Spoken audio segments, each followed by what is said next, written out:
Thank you so much. Thank you. I wish you the best. I really do wish you the best. I want it for you, like you want it for you. Now, like hearing your story, like I want it for you. Man. I want it for you. It's been a journey. Absolutely. But this is the good part, you know? That's fun. This is the good part. It's we fun. get to go stunt on bitches. Yeah.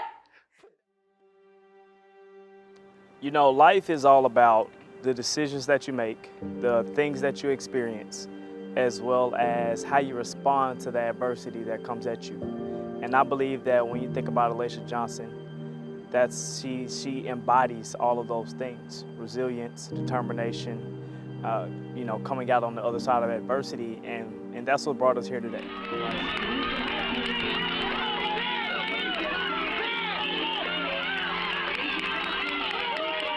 I would describe it as probably the worst segment of my life thus far. I'm excited, and I hope that I make it to the next round so I can continue to drop my time. That's about it. I'm just super glad to be here and very thankful. I always have something to prove regardless. I don't think that I've ever really went out on a national level at the national meets and been able to put my best foot forward. And I'm not sure why that is. But that's when I realized that success doesn't equate to happiness. For sure. Trying to, you know, not get too down on me, understanding that there's a lot of people that don't want to see me do good, but I have to focus on the people who do want to see me do good. One more, same pace. One more, same pace. One more? Yeah, same pace. One more what? One more, same pace. And we're going 3 steps. You know, I met Alaysha a long time ago. That's family, and you know, at first it was remote. It was a remote training situation, and you know, I can only do it so much. You know, so she made a commitment. We wanted to put her in a different environment, a different setting. You know, with some better resources, medical, food, weight room, strength training, an elite track to train on. You know, give her the resources to be successful, like you see a lot of times in male sport. Hips, good, there you go. Don't let them slip from up under you now. All right, chest up, shoulders back, big chest, hips. There you go, good, one more. We have to be more technical, right? So you come out here, I'll tell you, and this is a low hurdle. You don't want to go hip height it to a discounted hurdle. If I had to describe Alaysha in 3 words as a person and an athlete, I'd have to say vibrant, I'd have to say assertive, and I'd have to say genuine. You know, you know what you're gonna get when you're dealing with Alaysha. Into the nose. You don't wanna breathe with me? You wanna take 17 reps of everything. We could have been doing hurdle mobility. I wasn't even going for real. Working with Alaysha on a day-to-day basis, it's giving me some gray hairs. It's definitely giving me some gray hairs. We fuss, we fight, and you know, but when she doesn't know something, she's willing to learn, she's willing to accept, and she's very good at accepting criticism, constructive criticism that makes sense. You know, but it's fun. It's fun. We're both on a new journey, and so far it's paid off. You know, so we're gonna keep rolling. What made you get into track and field, first of all? So when I was 7 years old, we were at a track, and this track coach came up to me and was like, do you want to go to practice with us? So my mom was like, please take him. Me and my older brother, and literally it started everything, snowballed everything. So who was that person that was kind of like vital in you getting on the track, you falling in love with track? Was there one particular coach? Was it your mom? Was it your brother? I would say it was a lot of people, but if I had to pinpoint one coach, I would say Coach Darcy. He was my best friend's dad, and he was like my dad. Yeah. There was a certain time where my mom and my brothers moved back to Chicago, and I lived with them, and he taught me how to drive. He did everything for me like I was his own daughter. And I think that he was the most vital person. He believed so much in me that it just put so much faith in myself. Like, I couldn't fail. That's awesome. So, do you feel like you were more, at that time, like more trying to get figure out who you were as a track athlete? Like, you know, what events you really want to run in? I'm assuming in high school you ran in everything. There was a point in time where I got hurt. I was doing triple jump, hurt my tailbone real bad. And the next year, I needed to run something that was a little bit less competitive. At the time, the 400 hurdles was the least competitive event in track and field. So that's when I started hurdling. Also, my older brother was a hurdler. So I felt like I had, you know, a little cheat code. Yeah. My brother was like my biggest idol. Like, he was the only idol I've really ever had in track and field. Just because, like, I saw everything that he put into it, you know? And he was also like my biggest competition in my mind, because it's like, everything that you do, I'm trying to top all that. Sure. You've had these accomplishments in high school. So what weighed into your decision as far as making the transition to what college you would decide? My process was so tedious. It was long and draining. And I think ultimately, like, what made me choose, like, the school that I chose the second time, because I chose a different school at first. What school did you choose first? I actually was committed to Texas A&M. Oh, gosh. At first, I decommitted because I felt like I had to get out of Texas. Like, I felt like I need to go somewhere where I could be, like, super focused and I don't know anybody. So I ended up going to the University of Oregon, which was really my last visit. Yeah. It was my worst visit too, actually. It was like last minute thrown together. They were in the middle of like coaching changes. So it was like I got lost in a mist. They picked up my file at the last moment, called me at the last moment, and I went. I didn't click or bond with anybody. And but once I got to the track, I just felt like, this is where I'm supposed to be. Yeah. What would you describe your time like in Oregon? Like, you know, from freshman year all the way up to the transfer? My time in Oregon was like, I would describe it as probably the worst segment of my life thus far. And it was not a happy time. It wasn't, you know, all the glitz and glamour. Like, going to a big brand, a big school, big name, that was heavy, like, to say the least. You felt some type of pressure? I felt pressure from all ways, like literally from home, from the coaches, from the athletes, from school. Yeah. Like, it was a really interesting time. Yeah. And all of those things kind of led to you ultimately transferring. I know you accomplished things there. I know once you got on the track, you were very successful. But ultimately it led to a transfer. And you transferred to where after? I transferred to the University of California State, Northridge. So I was super successful at Oregon, but that's when I realized that success doesn't equate to happiness. For sure. And it was becoming super detrimental for my health, mental health, physical health, being in that type of toxic environment. I never really spoke on it because I just feel like it's not really necessary in my journey, but I do want people to understand that, like, you can do you anywhere. Right. You know, like, this is, you know, everybody tries to say, like, the world doesn't revolve around you, but, like, this is your life. Like, the world literally revolves around you. And me transferring, I should have did it earlier. Yeah. But I was manipulated into thinking that,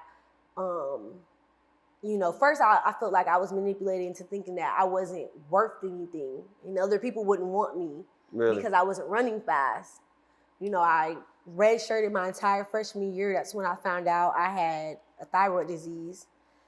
And I think me finding out I had thyroid disease was probably the biggest turning point for me personally, because before then I was just not performing.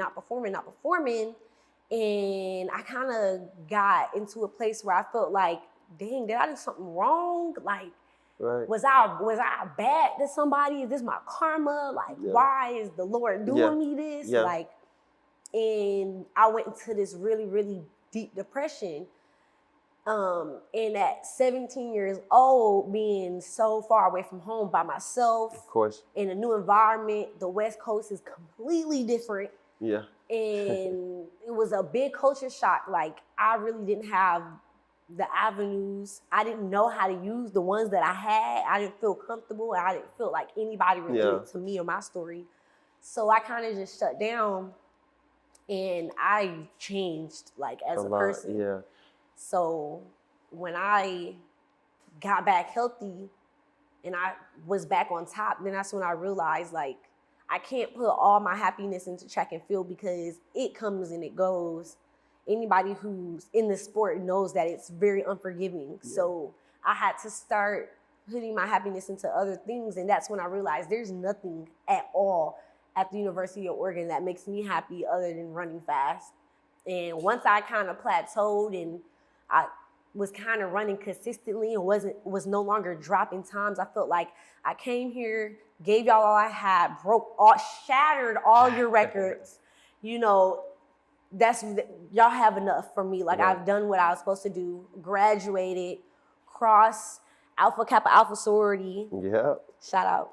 And then, like, I gave y'all everything. Yeah. So it's time for me to do something else and go somewhere else and give somebody else something, and maybe them give me something back, because I didn't really get too much out of being at the University of Oregon. Yeah. So as interesting you say it, you talked about when being diagnosed with a thyroid disease. How long were you away from the track at that point? So I started feeling symptoms my senior year in high school. I ran horrible. We just thought maybe it was like just bad luck type stuff. My freshman year into college, I was like doing so much. We just thought maybe it's like the transition period, but I was getting like super skinny. My hair, everything was falling out. My voice was real weird. And I was just feeling like super lethargic, tired all the time. Once I realized, like, once they sent me to, you know, a numerous amount of doctors, and it came back that I have hypothyroidism, I was out for 3 months on bed rest. Yeah. When I found out, the doctor called me and was like, it took so long because we ran your test like 3 or 4 times. We couldn't believe that these are your actual numbers. And we can't believe that you're still walking around, yet alone training. Like, you're literally deteriorating from the inside out. Wow. They sat me out, and when I came back, it was during the summer, and I worked with Coach Radcliffe, who's a strength and conditioning coach at the University of Oregon. I worked with him day in and day out, literally. I worked with the football team, the baseball team, the basketball team, the softball team, every team. No other track and field athlete was there. I was there every single day because I just feel like I had so much to prove, and I have to really like give a lot of my success to Coach Radcliffe, because through a lot of my trials and tribulations at the University of Oregon, I was kicked off the team, put back on the team. Even through those those periods, he still worked with me. He never gave up on me. When other coaches was like, no, you can't come to practice, you can't do this, you can't do that. He was right there like, okay, we're gonna do it on the side, you know? And so that's when I first realized that maybe I don't need a track and field coach. Maybe I need somebody who's more whole. Yeah, like it's there for you. Yeah, a better connection, better communication relationship. It's a lot of unsung heroes in a lot of people's story. So as you part ways from Oregon, you transfer to another D1 school. What was that time like? My transfer process was horrible. Of course, that was like, we knew that was gonna happen, me and my mom. We knew, I had been telling the coaches I wanted to transfer. They didn't believe me. They thought like, you know, she's doing great, she's not gonna go anywhere. So once I tried to transfer, they did the most, and it was a horrible process. Like, I came out of thousands of dollars for unnecessary things. They blocked me from going to certain schools. I ended up being able to go to Cal State Northridge with one of the most decorated hurdle coaches in the U.S. So I ended up in a great place, Unfortunately, because it's such a small school, they don't deal with a lot of transfers, and I had already graduated, so I was a grad transfer. And the program that they put me in made me eligible to run for that season. So, Oh, wow. So what was that like for you, for her, for your family, being that you were coming back to Texas Tech? Did you have any ties at Texas Tech? What was it like being that you were coming back to Texas? Like, I feel like that had to feel pretty good. after everything that happened at Cal State Northridge, I mean, me and my mom were just like, we gotta get up and go. So it was in the middle of indoor season. I was only 2 meets away from championship season for indoors. And the rules had changed in the NCAA. So I went into the portal, and literally 20 minutes later, Coach Glavish from Texas Tech called me like, hey, we have a full scholarship. And I'm like, what? I didn't care where I went. I wanted to go where the money was and where I would be comfortable. And I felt like this is my last year. I don't have anything to prove. Everybody knows I'm fast. I just need to go somewhere where the environment is better and I'm closer to my family or some type of family, and I'm going to be healthy, like inside and out. For sure. What would you say was your proudest moment throughout your career? Looking back at it, obviously you went through so much, you know, like you're a true testament, right? But like, you know, what was if you had to pinpoint one moment, what was that moment for you where you was like, man, like I always think about, you know, winning a championship. I always think about that one race. I always think about these people that I met or this coach that coached me. What was that? My moment was at regionals my last year when I was at Texas Tech. My only year I ran outdoor regionals for them. And it was in the finals race. For some reason, every hurdler I've ever trained with, all the Oregon hurdlers, and the only hurdlers they had at Cal State Northridge, we were all in the same heat. Wow. And I just felt like everything had came full circle.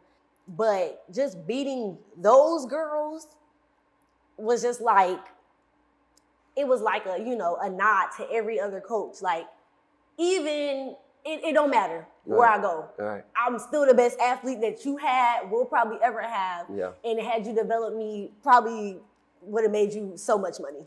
I couldn't imagine like crossing that line first and Oregon is behind you and all, like really putting these things behind you. Like that's really dope. So from there you transition into becoming a pro. What's that process like? That was 8. 9. Nightmare. 10. 11. Good. 12. 13. Come on. You would think we've known each other for years. Like, we have a great relationship.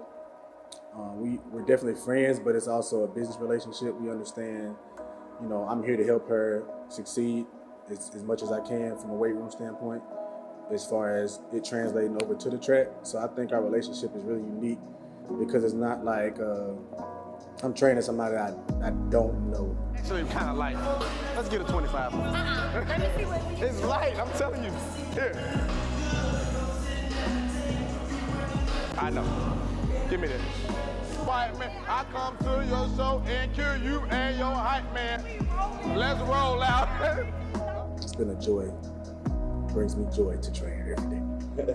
All of my attention from that perspective goes to her. So she didn't come into my program and just try to fit my program. I made my program fit her, right? From all of her sports science testing, data and analytics, and that giving us our reads and our research. Mm-hmm. I didn't get signed out of college.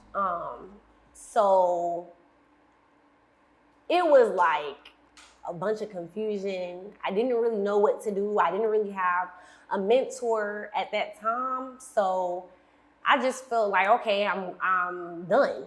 Yeah. So I stopped running for a couple of months. And what did you do?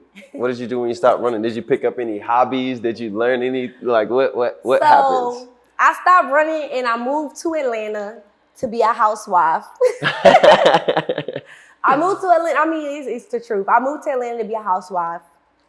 And actually it was amazing. Like, it was amazing to just be like carefree, not have to do anything. And it was with somebody that I loved for a very long time. Yeah. So, and was with me through college. So I felt really comfortable. Was that kind of like the first time where you're like, I can actually take a breath and like be Alaysha Johnson, the person? Yep. It was the only time. The only time I've ever just been able to just breathe, be myself, especially because I already knew him for so long. I could really just genuinely be myself. I didn't have anything to prove to anybody. I was finally done. I graduated from both colleges. It was just like I had nothing else. Like nobody was looking for me to do anything. So I had a couple of agents from overseas come and be like, we want you to run. We want you to run professionally, but you got to move to Dallas. And I kind of had the conversation with him, and he was like, let's go ahead, do it. And I packed up and I moved to Dallas, and it was nothing that I thought it was going to be. Really? At all. I feel like I didn't have enough guidance. I feel like there's not enough put in place for athletes who aren't signed. I didn't know what I was doing. I was signing contracts, like I signed a contract with that agent. I wasn't even making no money. Right. I'm signing the money away before I even make it. Right. Do you feel like that was part of the reason why this season you chose to come to Miami and train here and train with Mo Wells, Morgan, as you would say, here? Was that part of the reason why you wanted to be in this environment? Definitely. Once I felt comfortable enough with Morgan, I told him I was going to leave my coach. I said, I'm going to leave the coach and I'm going to leave the agents. It's not working out. The coach was an amazing hurdle coach. It just, the whole environment wasn't conducive to what I wanted to do and how I wanted to succeed. I don't want to run track and be a regular person. That makes no sense. Because honestly, I could have made more money without running track. Right. Like running track at that time was stopping me from developing as a person in my career. Here, everything is centered around me. Every single thing is, if I don't feel good, we're not doing it. If it don't look good, we're not doing it. Like, we'll figure it out. We'll change. And that's the type of unorthodox approach I needed because I'm an unorthodox track and field athlete. Like, I don't just fit in. Now, do you feel like at this point in your career, like you're pretty much doubling down on yourself, right? Like you're so invested into finding the things that you need, having the resources at your disposal, having someone that's going to train you the right way. You feel like you're ready for what comes next. Here, I feel like I don't have to worry about anything. With Morgan, I don't have to worry about anything. He does literally everything from head to toe. I have everything that I need here. I don't have to worry about like, oh, I can't pay for treatment or I can't pay for an IV or I've never even seen IVs before. Right. Like the treatment that I get, no other track and field athlete has access to, especially in the groups. You feel like going into USA indoors that like we gonna see Alaysha Johnson, like, you know what I mean? Like top shelf, you know? No, seriously, like, and it's like, I'm excited for people to be able to see me truly develop. This is my first time being put in a full system where that like, you know, really replicates being in college where I have, you know, weights, track, diet, everything in one place, recovery, everything in one place. So I feel like this is really my first opportunity I've gotten since I've gotten out of college to be able to actually do something. Right. I know everybody around here is really happy and proud of everything that you've accomplished. I'm a fan now, you know, and I wanted to make sure I said that. And that we wish you the best. Thank you so much. And we know that you're gonna do your thing. Yeah, absolutely. And I got so much to show y'all. Can't wait till outdoor season 2. Oh, this is just like the tip of the iceberg. This is like an add-on because I've never been good or consistent in indoors. So this was super unexpected. So being that huge PR last week, first time running under 8 seconds without a hurdle coach. Yeah. It's going to be crazy once we get out. Oh, we can't wait to see it. We can't wait to see it. Thank you. It's going to be crazy. Thank you so much for having me. Thank you for your time. You ready? What's up, y'all? It's your girl, Alaysha Johnson, but I go by Lay. And I'm your favorite athlete, favorite athlete?